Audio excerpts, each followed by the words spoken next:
बाबा श्रृंगार करके मैया के द्वार पे गए। अलख निरंजन, अलख निरंजन। बाबा की आवाज सुन के मैया तो बाहर से निकली, बाबा को प्रणाम की। हाँ बाबा, क्या चाहिए मो बता। ना मैया कछु चाहिए ना है, मैं तो महाराज कैलाश पर्वत से चल के आया हूं मैया। बस हमने सुना है मैया के छोरा भयो है और मैं चल के दर्शन। बोले क्या?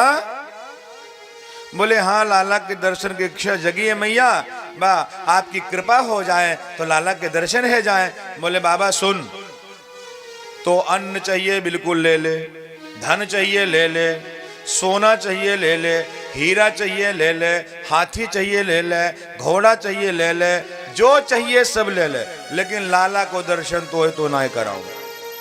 बोले काहे मैया? बोले बाबा देख, लाला को दर्शन तो कराऊं ना। जब मुँह 85 बरस की बुढ़िया को देख के तोरे इस शरीर को देख करके मुँह ही डर लगे तो मेरा लाला तो डर जाएगा ना। सरपन को देख के मेरा कन्हैया झिझक जाता है। अरे बोले मैया, तेरा जो लल्ला है ना 1000 फन वाले स्टेशन पे सोता है। हैं? बाबा देख, अंट संट की बात मत बताइयो, इतने उतने की बात मुझे पसंद नहीं है।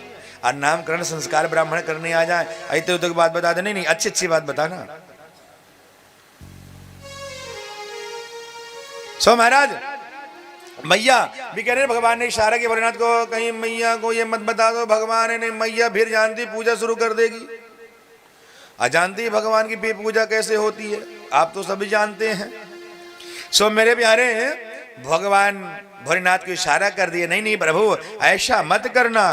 तो अच्छा एक काम करो ना मैया, दर्शन करा दे। बोले ना, दर्शन ना कराऊंगे। तो 3 हट बहुत कठिन कहे गए हैं, बाल हट, योगी हट, त्रिया हट। देवियों का हट जो अगर हो गया ना कि आज तो मुझे चाहिए तो ही भोजन मिलेगा तो ही मिलेगा, नहीं तो फिर अन्यथा बाल हट।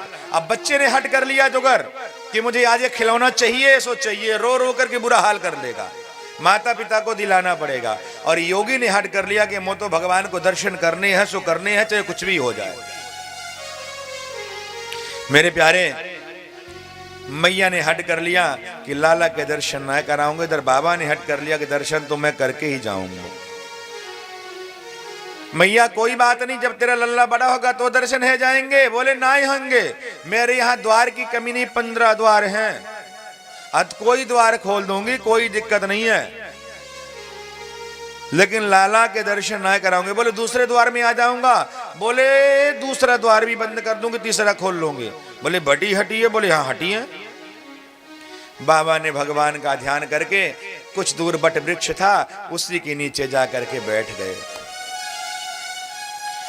इधर जैसे ही भोलेनाथ जाते हैं मेरे कन्हैया ने रोना शुरू कर दिया।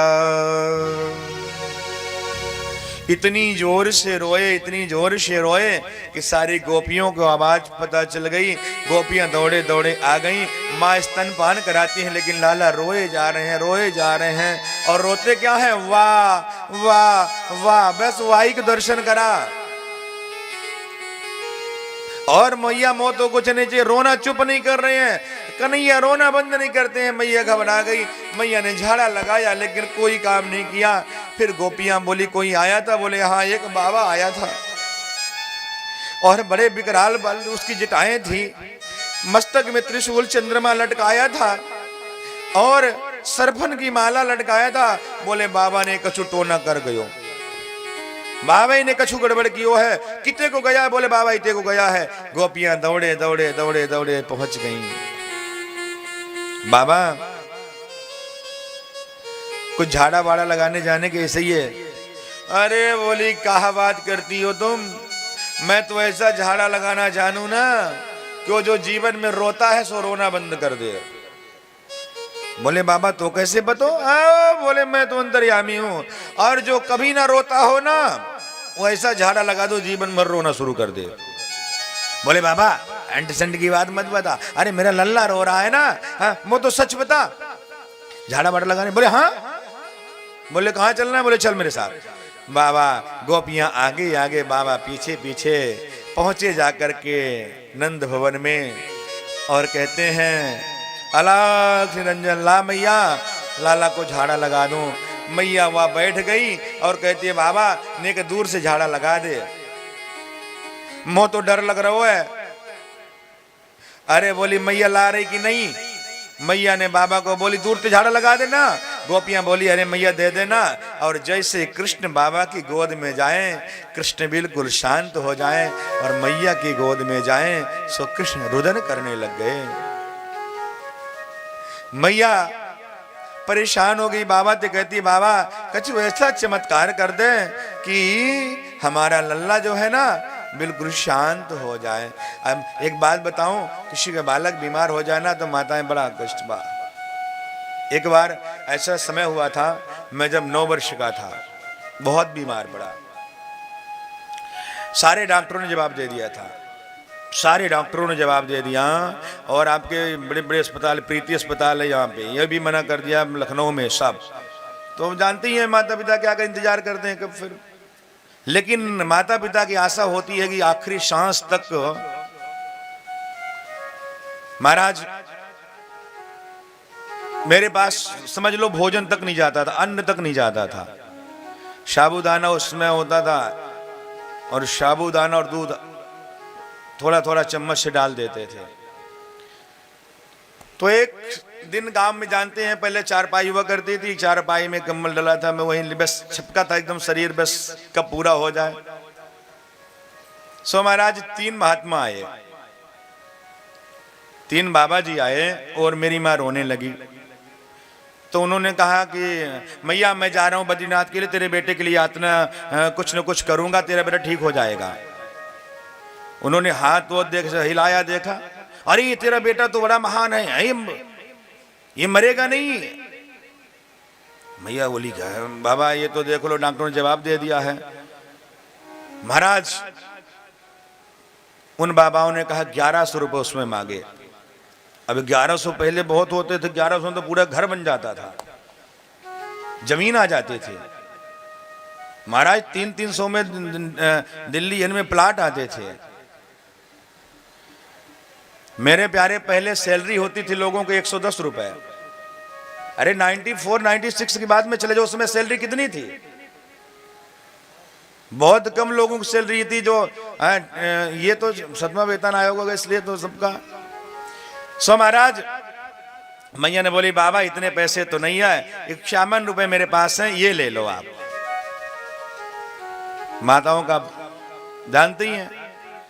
फिर महाराज बड़ा बाबा ने हमको एक रुद्राक्ष दिया और एक ताबीज बना के दी। और उसके तीसरे एक शंकरगढ़ है आपके पास, शिवराजपुर शंकरगढ़ जाएगा, वहां एक अस्पाल दुआ डॉक्टर था, अब नहीं है उसका बेटा, मैं तो कभी गया नहीं हूं, अब मुझे इतना ज्यादा नहीं हुआ है। और उसने एक सुई लगाई और 3 टैबलेट दी, उसी में ठीक हो गया। जय संतों, आज तक वो महात्मा कभी नहीं मिले। तो महात्माओं का चमत्कार, संतों का चमत्कार, उन्हीं की कृपा से आज यहां बैठा हूं। अब चाहे भगवान के रूप में आ जाए चाहे जिस रूप में, लेकिन संत कृपा कर दें तो संसार में कुछ भी दुर्लभ नहीं होता है। क्या बोलना पड़ेगा? जोर से और जोर से और जोर से। सो महाराज मैया भी परेशान हो गई और मैया बोले ऐसा कोई बाबा चमत्कार कर दे कि मेरा लल्ला मेरी गोद में आए तो शांत हो जाए। तो बाबा ने कही मैया तो एक काम करना होगा। बोले क्या काम? बोले हमारा शिवलिंग बना दे और जब लल्ला स्नान करता है और वो जल हमारे ऊपर पड़े, तेरा लल्ला जीवन में कभी नहीं रोएगा।